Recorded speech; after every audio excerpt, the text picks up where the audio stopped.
Morning everyone, please have a seat.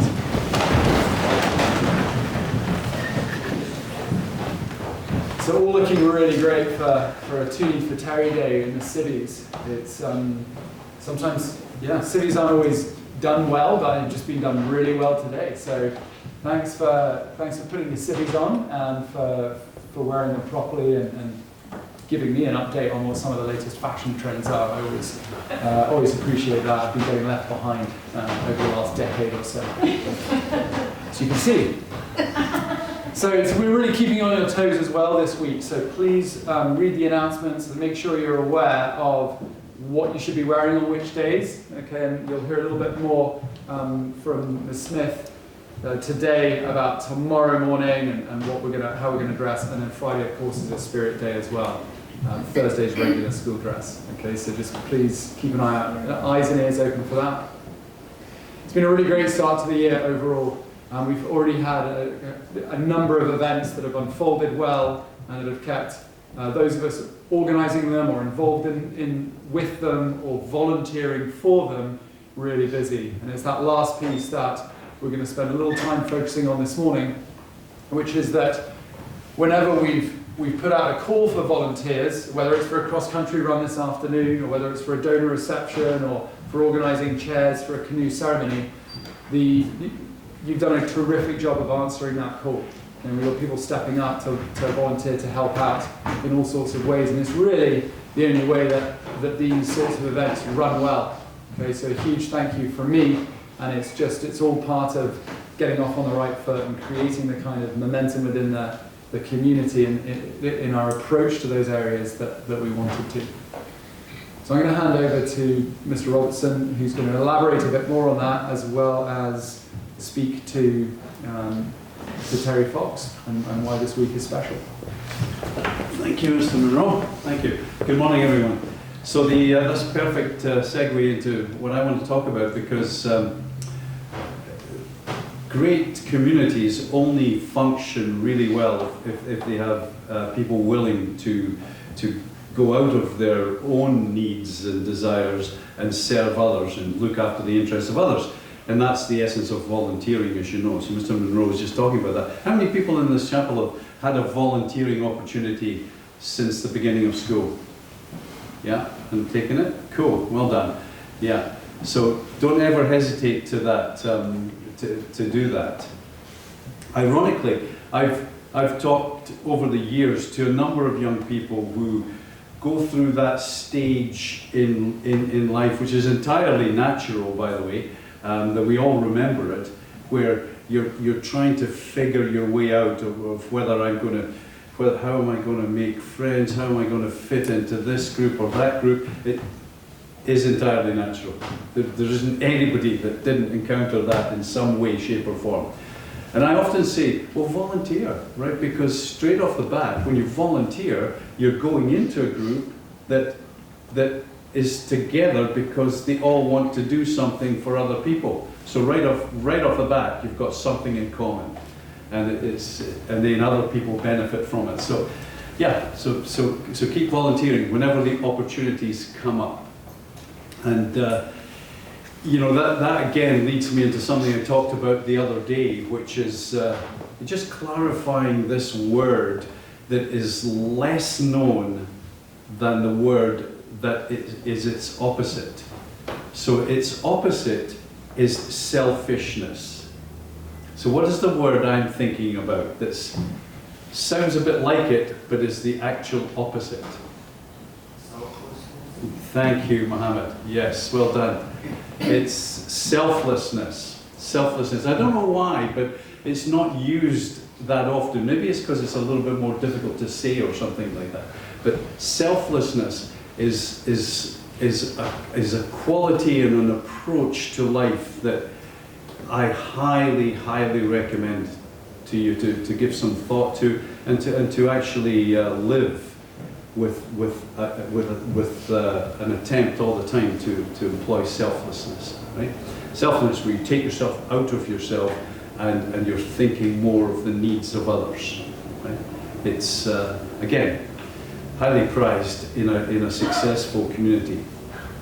So we've celebrated someone that embodies selflessness. And I know that Ms. Smith is going to talk a little bit more about Terry Fox, but I can never resist the opportunity, because Terry Fox is a genuine Canadian hero, an absolute, if you think of what a hero is, he ticks all the boxes, and he embodied selflessness. So here is someone who had basically his world turned upside down by this cancer diagnosis that caused him to lose his leg, and he didn't sit there feeling sorry for himself. He said, okay, what can I do for others?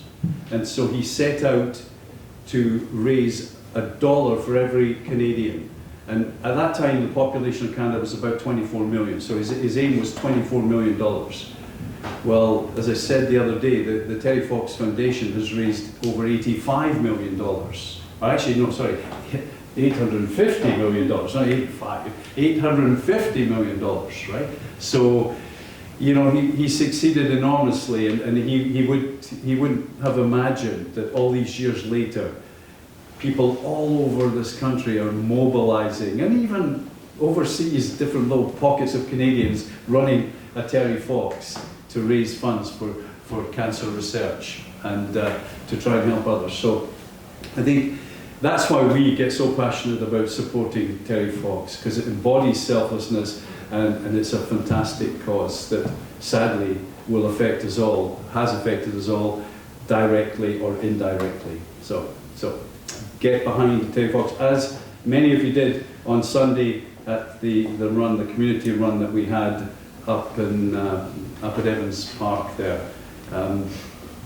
When I looked at Evans Park and I just saw all these baseball diamonds, I thought, how difficult can this be, a little jog around here?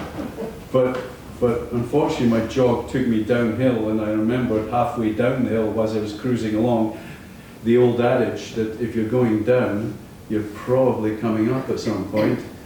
So when you were coming up that hill, it was a bit hard on that kind of got you to think about Terry Fox as you were coming up that hill. Am I going to quit? Well, he didn't quit. So, as I've said to you many times, 42 kilometers a day for 144 days in a row on one leg. Amazing. Utterly, astonishingly amazing. To get up in the cold loneliness and get out there at dawn and do it day after day after day. Utterly remarkable. So, yeah.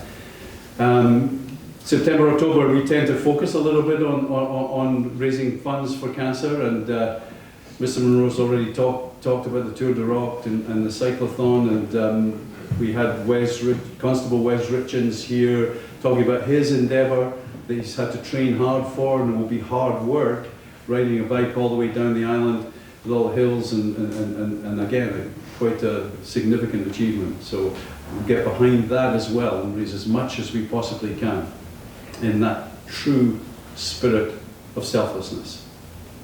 So I'm going to pass over now to our athletic director, Ms. Smith. Thank you.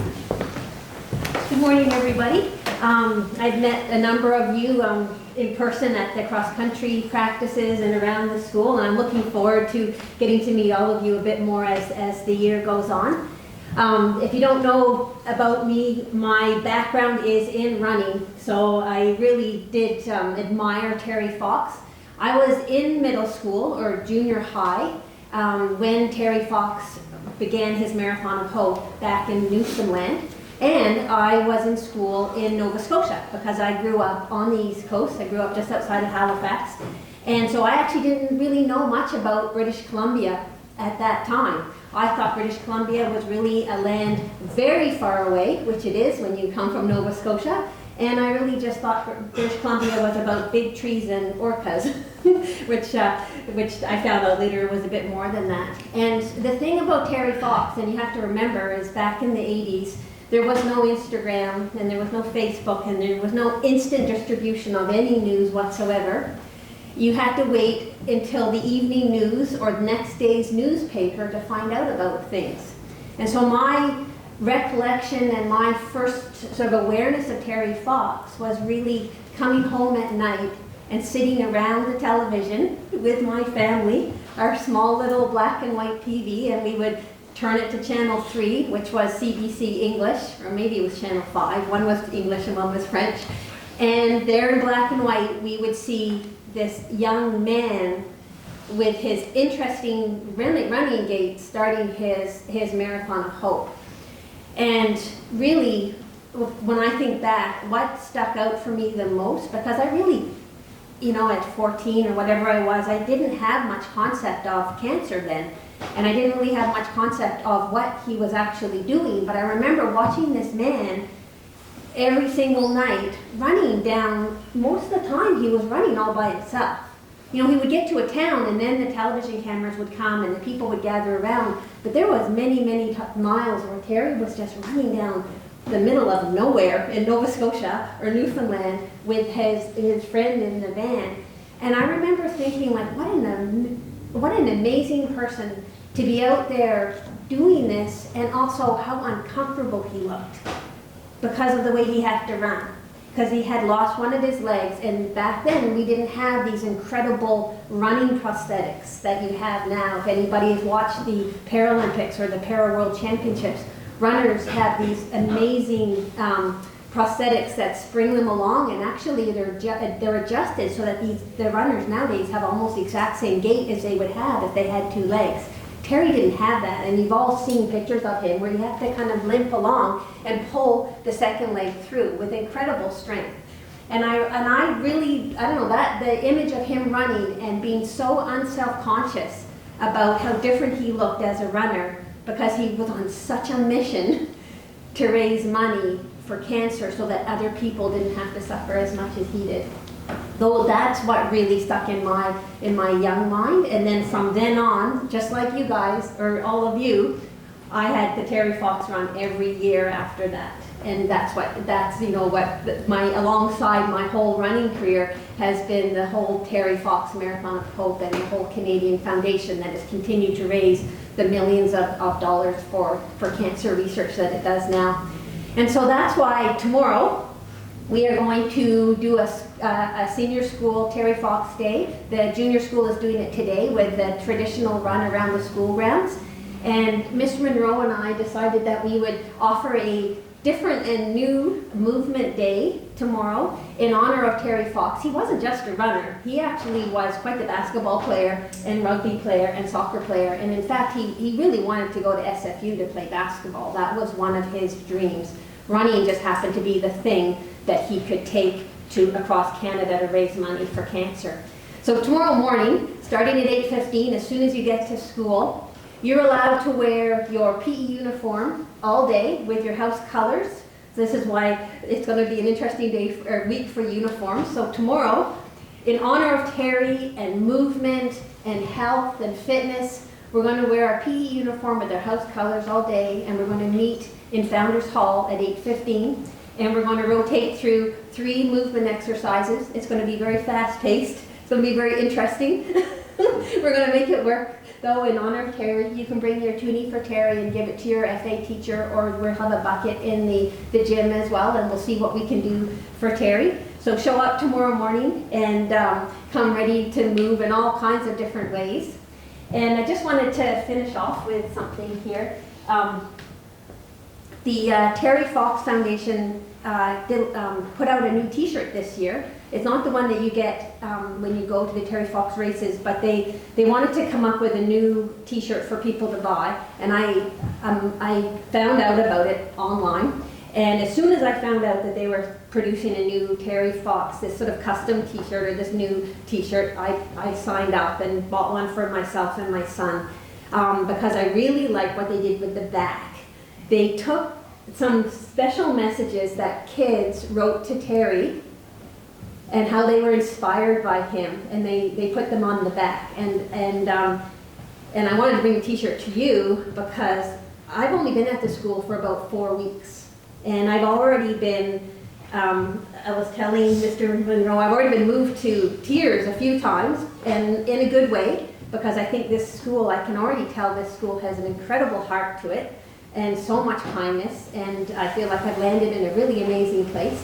And I just wanted to read 2 of the things from the back of the shirt because I really think they will speak to you. So the first one says, "Dear Terry, you make me want to be a better person." And the second one says, "Dear Terry, thank you for your kindness and love." And I just think that represents this school as well. So I'll see you all tomorrow morning, bright and early, for our Terry Fox Movement Day.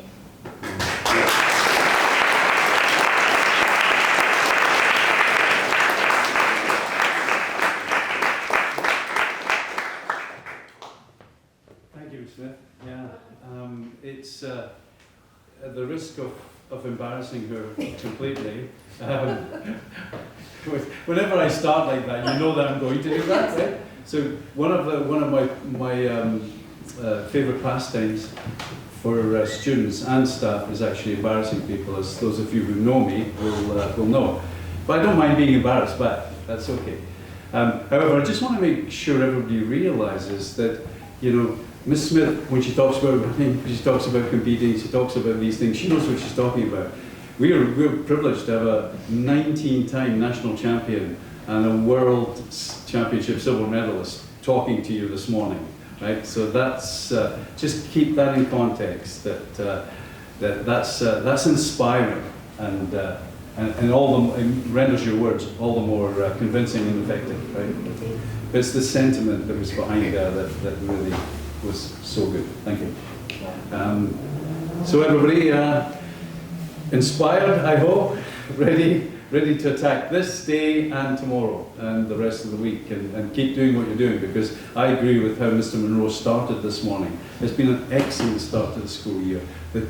Those of us who've been around this for a long, long time are always looking for all those little intangible signs that show that community is actually buying into what we're trying to do and working together to try and produce the best possible school year that we can muster for everybody. Keep it going. Thank you.